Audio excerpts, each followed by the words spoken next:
Atau mungkin ada pengalaman lain boleh juga. Misalkan saya nggak tahu kondisi lapangan Bapak. Ya, saya bertanya misalkan. Kita nih punya anggota. Iya. Tipenya orangnya yang tidak mau berkembang lah. Dia mau stuck di situ. Terus orangnya malas. Oke. Nah, kita gimana tuh Pak? Lagi orang ini sudah kerja sudah lama sudah. Terus nggak ada ID-nya. Ya satu lah kelebihannya, dia bisa teamwork. Itu kelebihannya. Terus gimana tuh solusinya? Gimana masalah? Banyak Pak, yang dia orang lama ya kan. Ini masalahnya semua di lokasi. Iya. Sudah lama nggak ada skill.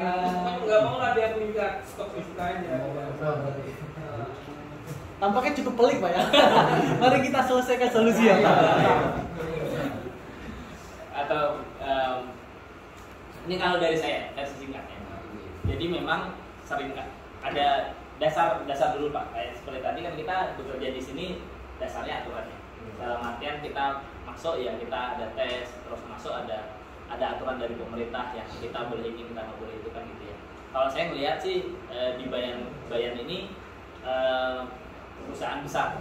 Ya kalau di Jakarta kita lihat ini perusahaan besar dan cenderung comply terhadap aturan lain. Mungkin kalau comply banget atau enggak saya nggak tahu. Tapi dibandingkan yang lain cenderung comply terhadap aturan. Nah, terhadap beliau-beliau yang tadi Bapak sampaikan, biasanya memang beliau pikir gini-gini juga saya nggak mungkin kita juga gitu. Karena di aturan negara kalau mencat dia berarti perusahaan. Iya, biasanya berarti bukan perusahaannya berarti. Nah, seringkali itu, jadi dia nggak punya motivasi, dia jalanin terhadap apa yang minimum aja lah, yang penting cukup gitu ya, yang penting masuk kerja. Kalau di perusahaan lain mungkin dia bisa pulang lebih cepat gitu ya, atau mungkin tepat waktu banget, atau mungkin kerjaan utama aja yang dikerjain gitu. Nah, perlu Pak kita sedikit masukkan di dia motivasi itu tadi juga gitu. Kalau memungkinkan ya Pak ya. Jadi mungkin dia tidak punya motivasi tertentu di dalam pekerjaan, tapi dia bisa punya motivasi di keluarga, di tempat lain gitu ya. Atau motivasi ke anak buah, ke teman-teman kerja yang lebih muda. Mungkin bukan anak buah secara langsung, tapi teman kerja yang usianya lebih muda.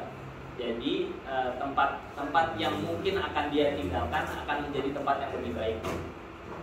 Kalau di keilmuan disebut altruism Pak.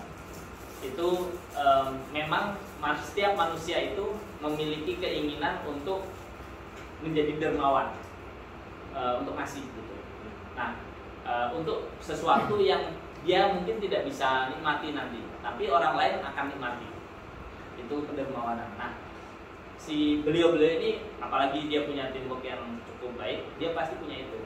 Jadi keinginan, mungkin dia tidak tersadar aja bahwa dia juga sebenarnya bisa lakukan itu, meninggalkan tempat kerja ini budaya yang lebih baik. Nah, kalau dia tersentuh itu, seringkali dia mau lakukan yang lebih motivate lah untuk dirinya. Karena kalau untuk dirinya langsung seringkali juga ada cukup lah gitu.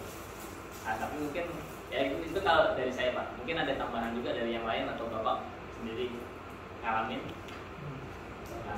Gimana cara ngadepinnya nih?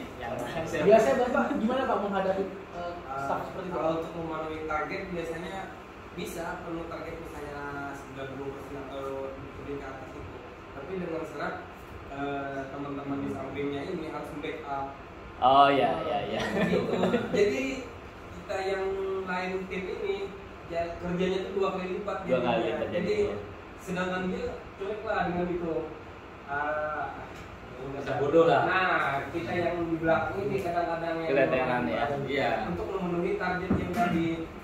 Intinya kerja ganda lah ya. Cerita Bapak tuh familiar juga Pak dengan kita korporat di Jakarta. Oh. Sebenarnya memang itu menjadi masalah yang umum Pak ya di sebuah instansi perusahaan gitu. Maksudnya dia motivasinya rendah, tapi kalau untuk kita yang untuk memotivasi kemungkinan kita kan lebih muda nih, sedangkan lebih tua. Lebih umur. Lebih bujat. Kira-kira pensiunnya kapan Pak? Tahu nggak? Dari tadi sudah lebih tua. Saya kalau kemarin umur 50 sekian Pak. Kalau pensiunnya 2 tahun lagi sabar-sabar Pak. Iya. Bodoh aja. Solusi gitu saya nih Pak. Kalau sudah 2 tahun lagi sabar-sabar Pak. Solusi gitu itu Pak. Tapi dia kalau untuk tembok atau ini lindung-lindung ini oke. Iya. Tapi kalau untuk dia jenisnya gini, dia ada kalau di situ kan tipenya ada tipe gerilya, ada timok. Nah gerilya dia nggak bisa dia mati kutu dia. Tapi kalau timok awak atau orang banyak ini bilang kambing tumbul, nah dia ikut tuh bagus dia. Gerilya tuh apa? Dia permisi. Nah, kamu selesaikan ini. Kalau sejenis tempat yang korektif lah, korektif misalnya pekerjaan sini, dia cepat. Dia kalau nyangkut di situ nggak bisa. Yang terjadi jenis korektif itu. Kambing tumbur itu kuat-kuat.